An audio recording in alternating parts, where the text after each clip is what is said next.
Welcome back to my channel. ಎಲ್ಲರೂ ಹೇಗಿದ್ದೀರಾ? ಎಲ್ಲರೂ ಚೆನ್ನಾಗಿದ್ದೀರಾ ಅಂತ ಭಾವಿಸ್ತಾ ಇವತ್ತಿನ ವಿಡಿಯೋ ಶುರು ಮಾಡ್ತಾ ಇದ್ದೀವಿ. ಹೊಸದಾಗಿ ನಮ್ಮ ಚಾನಲ್ ನೋಡ್ತಾ ಇರೋರು ದಯವಿಟ್ಟು ಸಬ್ಸ್ಕ್ರೈಬ್ ಮಾಡ್ಕೊಳ್ಳಿ, ಬೆಲ್ ಐಕನ್ ಪ್ರೆಸ್ ಮಾಡಿ, ಪ್ಲೀಸ್ ನಮಗೆ ಸಪೋರ್ಟ್ ಮಾಡಿ. ಇವತ್ತು ಬೆಂಡೆಕಾಯಿ ಪಲ್ಯ ಚಪಾತಿ ಮಾಡಿ ತೋರಿಸ್ತಾ ಇದ್ದೀನಿ, ಬನ್ನಿ ನೋಡೋಣ ಹೇಗಿದೆ. ಮೊದಲಿಗೆ ಅರ್ಧ kg ಬೆಂಡೆಕಾಯಿಗೆ ಚಿಕ್ಕದಾಗಿ ಕಟ್ ಮಾಡಿ ಇಟ್ಕೊಂಡಿದ್ದೀನಿ. ಚಿಕ್ಕದಾಗಿ ಈರುಳ್ಳಿ 2 ಚಿಕ್ಕದಾಗಿ ಪೀಸ್ ಮಾಡಿ ಇಟ್ಕೊಂಡಿದ್ದೀನಿ. ಸ್ವಲ್ಪ ಕರಿಬೇವು, 2 ಟೊಮೊಟೊ ಚಿಕ್ಕದಾಗಿ ಕಟ್ ಮಾಡಿ ಇಟ್ಕೊಂಡಿದ್ದೀನಿ. ಒಂದು 3 ಹಸಿಮೆಣಸಿನ್ಕಾಯಿನ ಉದ್ದ ಸೀಲ್ ಇಟ್ಕೊಂಡಿದ್ದೀನಿ. 1/4 tablespoon chilli powder, 1/4 tablespoon ಅರಿಶಿನ, 1/4 tablespoon garam masala, 1/4 tablespoon ಜೀರಾ powder, 1/4 tablespoon chicken masala, ರುಚಿಗೆ ತಕ್ಕಷ್ಟು ಉಪ್ಪು. ಈಗ ಮೊದಲಿಗೆ ಒಂದು ಕಡಾಯಿ ಇಟ್ಟು ಈ ಬೆಂಡೆಕಾಯಿನ ಡ್ರೈ ಫ್ರೈ ಮಾಡ್ಕೊತಾ ಇದ್ದೀನಿ. ಫಸ್ಟು ಮೊದಲಿಗೆ ಸ್ಟವ್ ಆನ್ ಮಾಡಿ ಇದಕ್ಕೆ ಬೆಂಡೆಕಾಯಿ ಎಲ್ಲ ಹಾಕಿದ್ದೀನಿ. ಇದನ್ನ ಡ್ರೈ ಫ್ರೈ ಮಾಡ್ಕೊತಾ ಇದ್ದೀನಿ. ಒಂದು 5 ನಿಮಿಷ ಫ್ರೈ ಮಾಡಬೇಕು. ಬೆಂಡೆಕಾಯಲ್ಲಿ ಸ್ವಲ್ಪ ಲೋಪ್ಲಿ ಥರ ಇರ್ತದಲ್ಲ, ಅದೆಲ್ಲ ಹೋಗಬೇಕು. ಅಲ್ಲಿ ತನಕ ಸ್ವಲ್ಪ ಫ್ರೈ ಮಾಡ್ಕೊತೀನಿ. ಚಪಾತಿಗಂತೂ ತುಂಬ ಚೆನ್ನಾಗಿರುತ್ತೆ. ರಸ, ಬೆಂಡೆಕಾಯಿ ಪಲ್ಯ, ರೈಸು ಆ ಥರ ಮಾಡಿಕೊಂಡ್ರೆ ಚೆನ್ನಾಗಿರ್ತದೆ.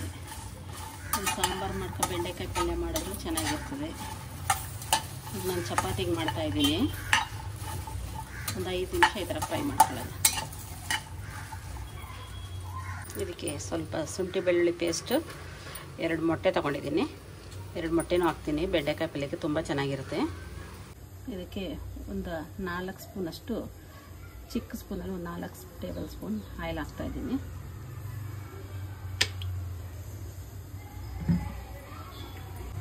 ಸ್ವಲ್ಪ ಜೀರಿಗೆ, ಸ್ವಲ್ಪ ಸಾಸಿವೆ.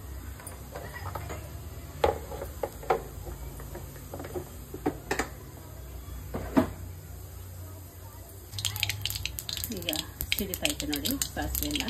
ಈಗ ಈರುಳ್ಳಿ ಚಿಕ್ಕದಾಗಿ ಕಟ್ ಮಾಡಿ ಇಟ್ಕೊಂಡಿದ್ದಲ್ಲ 2 ಅದನ್ನ ಹಾಕ್ತಾಯಿದ್ದೆ.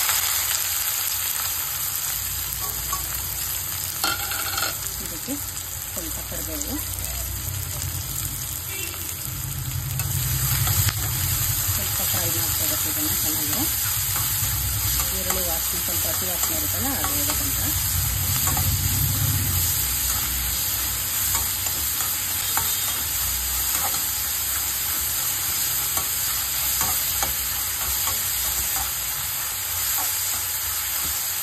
ನೋಡಿ, ಅರ್ಧ ಸ್ಪೂನು ಶುಂಠಿ ಬೆಳ್ಳುಳ್ಳಿ ಪೇಸ್ಟು, ಚಿಕ್ಕ ಸ್ಪೂನಲ್ಲಿ ಒಂದು ಸ್ಪೂನ್ ಹಾಕಿದ್ದೀನಿ. ದೊಡ್ಡ ಸ್ಪೂನ್ ಹಾಕೋದು ಒಂದು ಅರ್ಧನೇ ಬರೋದು.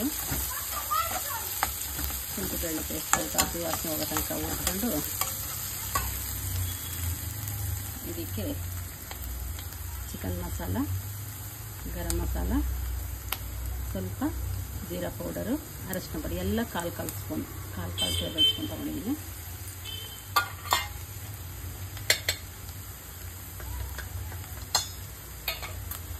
ಒಂದು 1/4 ಟೇಬಲ್ ಸ್ಪೂನು ಚಿಲ್ಲಿ ಪೌಡರ್.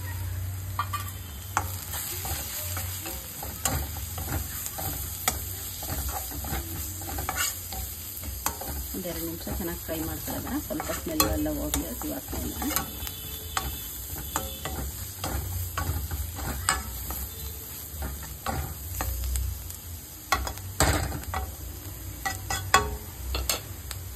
ಈಗ 2 ಹಸಿಮೆಣಸಿನ್ಕಾಯಿ ಹಾಕಿದ್ಮೇಲೆ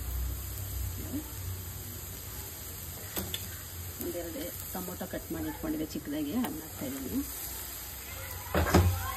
ಇದನ್ನು ಮಿಕ್ಸ್ ಮಾಡಿಕೊಂಡು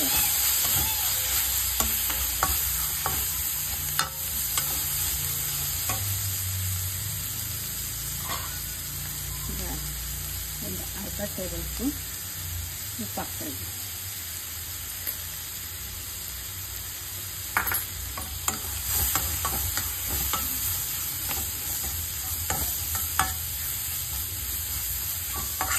ಚೆನ್ನಾಗಿ ಸ್ವಲ್ಪ ಹಸಿ ವಾಸನೆ ಬರೋ ತನಕ, ಟೊಮೊಟೊ ಎಲ್ಲ ಚೆನ್ನಾಗಿ ಬೇಯೋ ತನಕ ಸ್ವಲ್ಪ ಮುಚ್ಚಿಡ್ತೀನಿ. ಇವಾಗ ಮುಚ್ಚಿಟ್ಬಿಟ್ಟು ಸಿಮ್ಮಲ್ಲೇ ಒಂದು 5 ನಿಮಿಷ ಬಿಡೋದ. ಇವಾಗ ಓಪನ್ ಮಾಡಿ ತೋರಿಸ್ತಾ ಇದ್ದೀನಿ. ಚೆನ್ನಾಗಿ ಬೆಂದಿದೆ. ಈ ಥರ ಬಂದಿದೆ. ಈ ಥರ ಚೆನ್ನಾಗಿ ಗ್ರೇವಿ ಥರ ಬರಬೇಕು. ಅದು ನಿಮಗೇನಾರ ಖಾರ ಕಡಿಮೆ ಬೇಕು ಅಂದರೆ ಖಾರ ಕಡಿಮೆ ಹಾಕೋಬೋದು ನೀವು. ಖಾರ ಸ್ವಲ್ಪ ಜಾಸ್ತಿ ಬೇಕು, ಅದಕ್ಕೆ ಒಂದು 3 ಹಸಿಮೆಣಸಿನಕಾಯಿ ಅಷ್ಟು ಹಾಕೊಂಡಿದ್ದೀನಿ ನಾನು. ಚಿಲ್ಲಿ ಪೌಡ್ರು ಹಾಕೊಂಡಿದ್ದೀನಲ್ಲ, ಎರಡು ಜಾಸ್ತಿ ಅನ್ನಿಸಿದ್ರೆ ನೀವು ಕಡಿಮೆ ಮಾಡ್ಕೋಬೋದು. ಮೊಟ್ಟೆ ಹೊಡೆದಾಕ್ತಾಯಿದ್ದೀನಿ.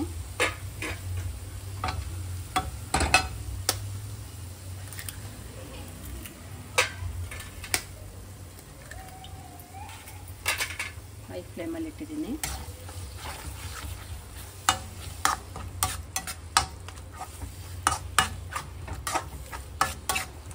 ಸ್ವಲ್ಪ ಫ್ರೈ ಮಾಡಿಬಿಟ್ಟು 1-2 ನಿಮಿಷ ಈ ಥರ ಫ್ರೈ ಮಾಡ್ಕೊಂಡು ಆಮೇಲೆ ಬೆಂಡೆಕಾಯಿ ಸೇರಿಸ್ಬೇಕು. ಇದಕ್ಕೆ ಹುರಿದಿಟ್ಕೊಂಡಿದ್ವಲ್ಲ ಆ ಬೆಂಡೆಕಾಯಿ ಸೇರಿಸ್ತೀನಿ.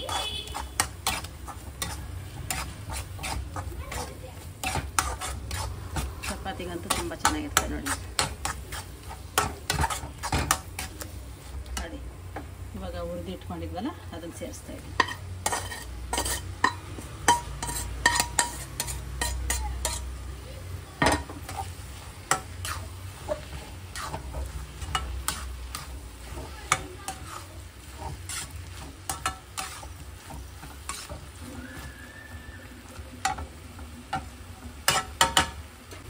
ಅರ್ಧ ಲೋಟಷ್ಟು ನೀರು ಹಿಂಗೆ ಸುತ್ತ, ಏಕೆಂದರೆ ಕಪ್ಪಗಾಗಬಾರ್ದು.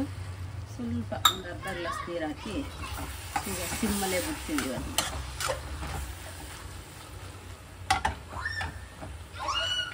ಈಗ ಮುಚ್ಚಿಟ್ಬಿಟ್ಟು ಸಿಮ್ ಮಾಡಬೇಕು.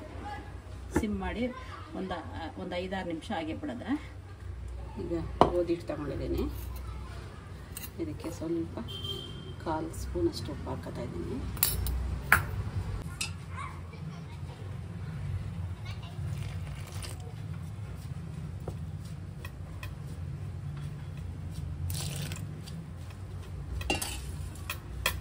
ಸ್ವಲ್ಪ ಕೈಗೆ ಆಯಿಲ್ ಹಾಕ್ಕೊಂಡು ಕಲಿಸ್ಕೊತಾ ಇದ್ದೀನಿ.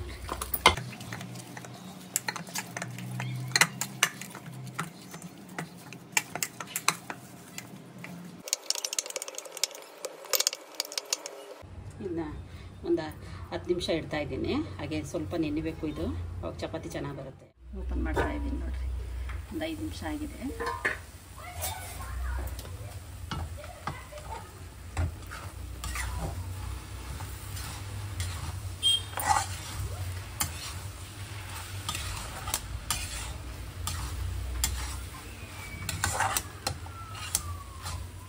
ಒಂದು 2 ನಿಮಿಷ ಇಡಬೇಕು.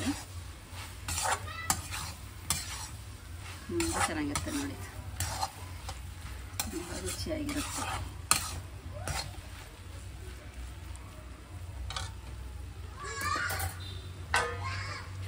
ಒಂದು 2 ನಿಮಿಷ ಮುಚ್ಚಿಡ್ತಾ ಇದ್ದೀನಿ. ಒಂದು 2 ನಿಮಿಷ ಆದರೆ ಆಗಿ ಮುಗೀತಿದ್ದು. ಒಂದು ಸ್ಟವ್ ಮೇಲೆ ತವ ಇಟ್ಟಿದ್ದೀನಿ ನೋಡಿ. ತವ ಸ್ವಲ್ಪ ಬಿಸಿ ಆಗಲಿ.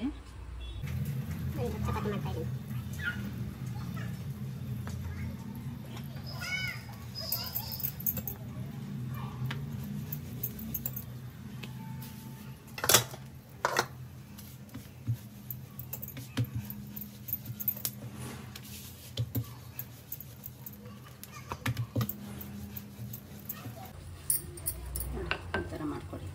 ಇದಕ್ಕೆ ಮೇಲ್ಗಡೆ ಆಯಿಲ್ ಹಾಕ್ತಾಯಿದ್ದೀನಿ. ಆಯಿಲ್ನ ಚೆನ್ನಾಗಿ ಈ ಥರ ಫುಲ್ಲಾಗಿ ಸ್ಪ್ರೆಡ್ ಮಾಡಿ ಇದನ್ನ ಈ ಥರ ಎತ್ಕೊಂಡು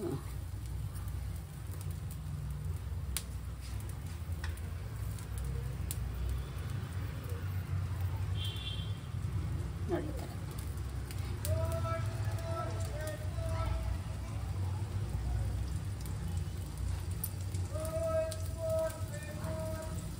ನೋಡಿ ಈ ಥರ ಇನ್ನೊಂದು ಮಾಡಿ ತೋರಿಸ್ತೀನಿ ನೋಡಿ.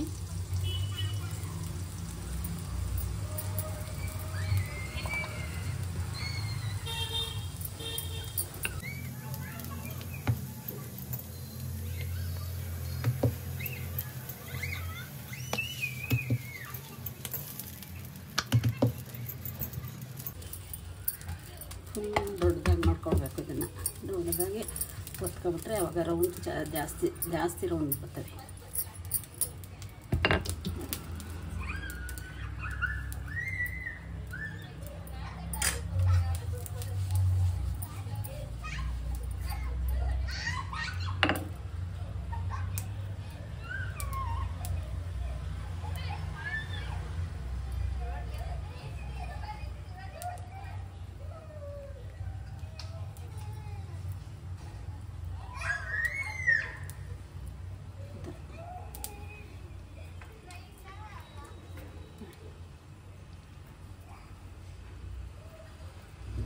ತೋರಿಸ್ತಾ ಇದ್ದೀನಿ.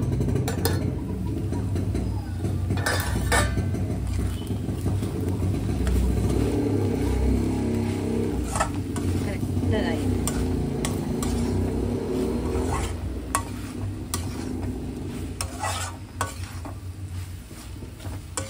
ಸ್ವಲ್ಪ ಮುದ್ದೆ ಥರ ಆಗಿಲ್ಲ, ಚೆನ್ನಾಗಿ ಹುರ್ಕೊಂಡಿದ್ದಲ್ಲ ಬೆಂಡೆಕಾಯಿ, ಚೆನ್ನಾಗಾಗಿದೆ.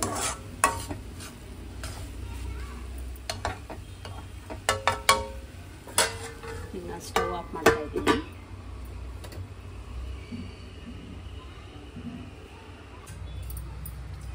ನೋಡಿ ಇದು ಮಾಡಿ ಇಟ್ಕೊಂಡಿದ್ದೀನಿ. ಇದೇ ಥರ ಈ ಥರ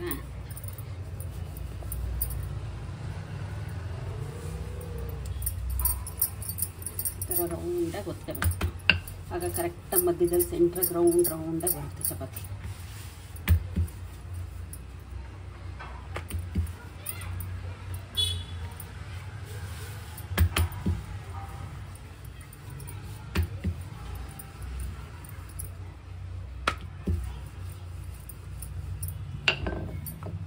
ಈ ಥರ ಬರುತ್ತೆ. ಸುಟ್ಟು ತೋರಿಸ್ತೀನಿ ನೋಡಿ ಇದನ್ನು. ನೋಡಿ ಉಪ್ಪು ಬರ್ತಾ ಇದೆ. ಈಗ ಮೇಲ್ಗಡೆ ಸ್ವಲ್ಪ ಆಯಿಲ್ ಹಾಕೋ.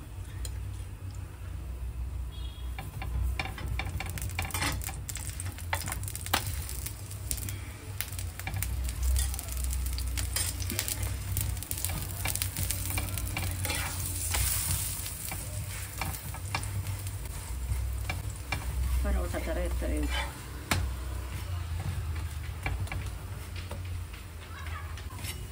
ಈ ಥರ ಕೆಂಪು ಬರಬೇಕು, ಕಪ್ಪು ಮಾಡಬಾರ್ದು.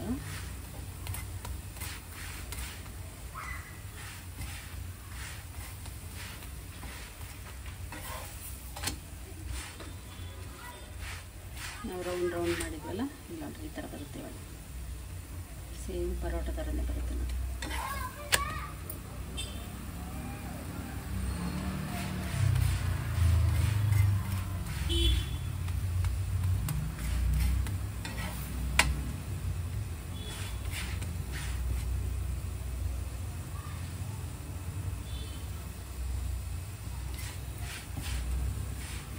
ಅಷ್ಟು ಚೆನ್ನಾಗಿರುತ್ತೆ ಚಪಾತಿ.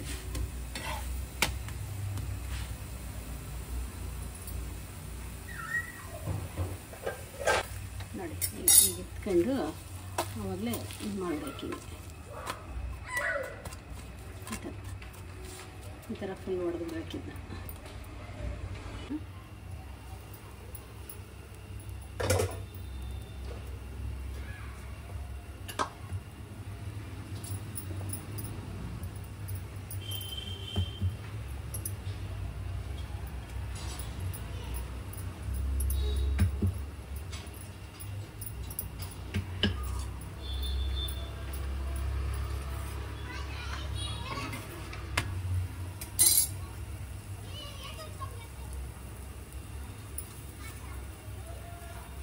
ನಿಮಗೆ ಎಣ್ಣೆ ಕಡಿಮೆ ಬೇಕು ಅಂದರೆ ನೀವು ಎಣ್ಣೆ ಕಡಿಮೆ ಹಾಕೋಬೋದು. ಎಣ್ಣೆ ಬೇಡ ಅಂದರೆ ಹಂಗೆ ಡ್ರೈ ಆಗು ಮಾಡ್ಕೋಬೋದು. ಫಸ್ಟ್ ಒಂದ್ಸಲ ಆಯಿಲ್ ಹಾಕಿರ್ತೀವಲ್ಲ,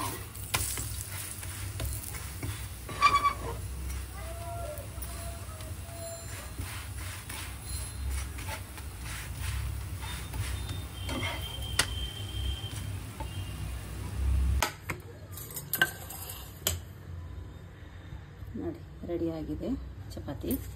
ಈ ಥರ ಮಾಡಿಬಿಟ್ಟು ಲಾಸ್ಟಲ್ಲಿ ಮಾಡ್ಕೊಂಡ್ರೂ ಪರವಾಗಿಲ್ಲ, ಈ ಥರ ಮಾಡ್ಕೋಬೇಕು. ಆಗ ಲೇಯರು ಈ ಥರ ಬರುತ್ತೆ ನೋಡಿ. ಈ ಥರ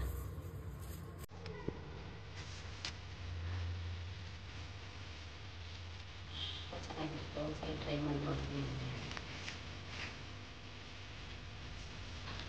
ಈ ವಿಡಿಯೋ ಇಷ್ಟ ಆದಲ್ಲಿ ಲೈಕ್ ಮಾಡಿ, ಶೇರ್ ಮಾಡಿ, ಕಮೆಂಟ್ ಮಾಡಿ. ಪ್ಲೀಸ್ ಸಬ್ಸ್ಕ್ರೈಬ್ ಮಾಡಿ, ಬೆಲ್ ಐಕಾನ್ ಪ್ರೆಸ್ ಮಾಡಿ. Thank you.